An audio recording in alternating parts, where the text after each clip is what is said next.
मैंने कई योद्धाओं के साथ मिलकर जंग लड़ी है।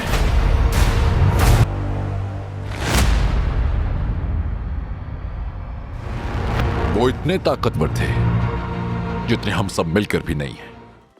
इतने महीनों की अफवाहें, इतने सारे लीक्स और आखिरकार मार्वल ने अवेंजर्स डूम्सडे का ऑफिशियल ट्रेलर रिलीज कर दिया। सवाल सिर्फ इतना है, क्या ये ट्रेलर वाकई एमसीयू की वापसी का संकेत देता है? सबसे पहले एक बात माननी पड़ेगी कि मार्वल ने इस ट्रेलर में बहुत स्मार्ट गेम खेला है। जितना दिखाना था उतना ही दिखाया। सबसे बड़े सरप्राइज अभी भी छिपा कर रखे गए हैं। यही वजह है कि ट्रेलर खत्म होने के बाद भी दिमाग में बस एक सवाल चलता रहता है कि आगे क्या होने वाला है। इस बार फिल्म का स्केल शुरुआत से ही बहुत बड़ा महसूस होता है। ऐसा लग रहा है कि एमसीयू सिर्फ एक और एवेंजर्स फिल्म नहीं ला रहा है, बल्कि अगली बड़ी कहानी की नींव रख रहा है। ट्रेलर की सबसे खास बात इसकी स्टार कास्ट है। पुराने फेवरेट चेहरे वापस देखकर एक अलग फीलिंग आती है। एक्स-मैन के किरदार, फैंटास्टिक फोर, न्यू एवेंजर्स और कई जाने पहचाने हीरोज एक साथ स्क्रीन पर दिखाई देते हैं। इतने सारे कैरेक्टर होने के बावजूद ट्रेलर कहीं भी बिखरा हुआ नहीं लगता है। देखिए, इस पूरे ट्रेलर में डॉक्टर डूम की जो मौजूदगी है वो बहुत कम समय के लिए है, लेकिन जितनी देर भी वो स्क्रीन पर दिखाई देता है पूरा माहौल बदल जाता है। बिना ज्यादा बोले ही उसका ऑरा बता देता है कि इस बार अवेंजर्स के सामने कोई साधारण विलन नहीं है। अगर मार्वल ने फिल्म का यही प्रेजेंस बरकरार रखा तो डॉक्टर डूम मार्वल का यानी एमसीयू का सबसे पावरफुल विलन बन जाएगा। एक चीज जो ट्रेलर में सबसे ज्यादा पसंद की गई वो है ट्रेलर का टोन।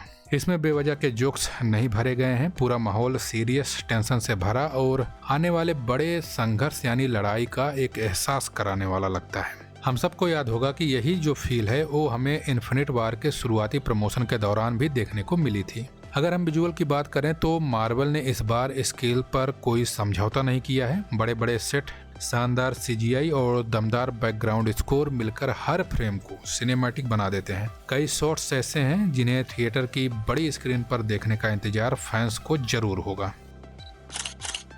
ये जरूर है कि ट्रेलर कहानी के बारे में बहुत ज़्यादा डिस्क्लोज तो नहीं करती है, लेकिन शायद यही इसकी सबसे बड़ी ताकत है। ट्रेलर को देखकर एक बात तो जरूर है कि ट्रेलर कहानी के बारे में बहुत ज़्यादा नहीं बताती है, लेकिन शायद यही इसकी सबसे बड़ी ताकत है। आजकल ज़्यादातर ट्रेलर आधी फिल्म पहले ही बता देते हैं, जबकि डूम्सडे का जो ट्रेलर है आपको सिर्फ इतना दिखाता है कि खतरा कितना बड़ा है और उसे कैसे रोका जाएगा। ये भी अभी रहस्य पूरे ट्रेलर में बनाकर रखा गया है।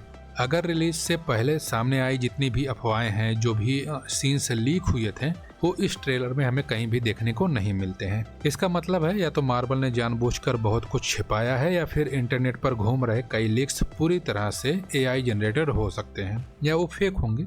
और अगर सच कहा जाए तो फिल्म के लिए ये सारी चीजें अच्छी भी हैं, क्योंकि थिएटर में सरप्राइज का मजा तभी आता है जब हमें कुछ भी पहले से पता ना हो। और अगर हम पूरे ट्रेलर को ध्यान से देखें तो इस बार हमें एक बात का एहसास होता है कि मार्वल जो है इस बार कोई नॉस्टैल्जिया बेचने नहीं आया है, बल्कि एक ऐसी कहानी हमें दिखाने जा रहा है जो इन्फिनिट सागा के बाद एमसीयू को एक नई पहचान दे सके। अगर ये फिल्म ट्रेलर जितनी दमदार निकली तो अवेंजर्स डूम्सडे सिर्फ एक ब्लॉकबस्टर नहीं बल्कि मार्वल की सबसे बड़ी वापसी बन सकती है। तो भाई ट्रेलर बहुत ही शानदार है। अब आपके हिसाब से ट्रेलर का सबसे दमदार मोमेंट कौन सा लगा, और क्या आपको लगता है कि डॉक्टर डूम थानोस से भी बड़ा विलेन साबित होगा? और साथ ही अगर आपने डॉक्टर डूम का पूरा ट्रेलर देखा है तो ये ट्रेलर आपको कैसा लगा? आपके हिसाब से ट्रेलर कैसा है कमेंट में जरूर बताइए।